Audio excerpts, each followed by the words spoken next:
Sud Radio Conseil de famille. Bienvenue dans Conseil de famille, l'émission consacrée à la gestion, au développement et à la transmission de votre patrimoine. Aujourd'hui, nous abordons un dispositif particulièrement intéressant pour anticiper et faciliter la transmission du patrimoine, la donation-partage.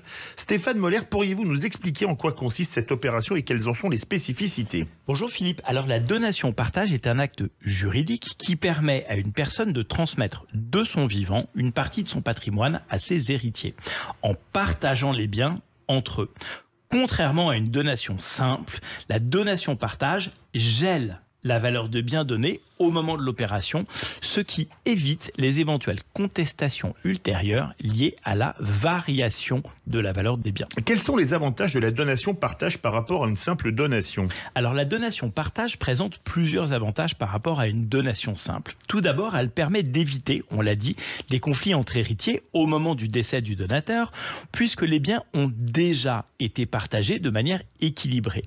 De plus, on l'a dit aussi, elle permet de geler la valeur des biens donnés au moment de la donation, ce qui garantit une répartition équitable entre les héritiers, quelles que soient les évolutions de la valeur des biens dans le futur. Enfin, la donation-partage est fiscalement avantageuse puisqu'elle bénéficie des mêmes abattements et réductions de droits qu'une donation classique. Quelles sont les conditions à respecter pour mettre en place une donation-partage ? Alors, le donateur doit être en pleine capacité juridique, c'est-à-dire être majeur et ne pas être sous tutelle ou sous curatelle. Ensuite, les biens donnés doivent être clairement identifiés et évalués au moment de la donation. Il est également important de préciser les modalités de partage entre les héritiers en veillant, et c'est très important, à respecter les règles de répartition prévues par la loi en matière de quotité disponible et de réserve héréditaire. On avait déjà évoqué ces points avec Maître Antoine Leroux. Enfin, la donation-partage doit être établie par un acte notarié très important pour être valable. Quelles sont les limites de la donation-partage ? Y a-t-il des cas où il vaut mieux opter pour une autre solution ? Alors, la donation-partage présente quelques limites, évidemment. Tout d'abord, elle ne peut pas être réalisée au profit de tous les héritiers, mais uniquement des descendants directs, c'est-à-dire des enfants et des petits-enfants. Je ne peux pas faire de donation-partage pour mes frères et sœurs. De plus, le partage doit être équilibré entre les héritiers, ce qui peut poser des difficultés lorsque les biens donnés sont de nature différente ou lorsque leur valeur peut évoluer de façon différente. Dans certains cas, il peut être préférable d'opter pour une autre solution, comme la donation simple ou alors la donation avec réserve d'usufruit.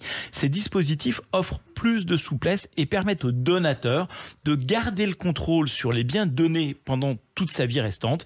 Il est donc important de bien analyser la situation patrimoniale et ses objectifs avant de choisir le dispositif le plus adapté à chacun d'entre nous. Merci Stéphane pour ces explications sur la donation-partage et ses avantages en matière de gestion et de transmission de patrimoine. Nos auditeurs sauront désormais quelles sont les spécificités de ce dispositif et pourront faire un éclairé en fonction de leur situation. Conseil de famille revient demain avec un nouveau sujet d'actualité en matière de gestion de patrimoine. Retrouvez nos chroniques quotidiennes en podcast sur le site de Sud Radio et posez vos questions sur conseildefamille.com, conseil au pluriel. À demain Stéphane. À demain Philippe. C'était Sud Radio Conseil de famille.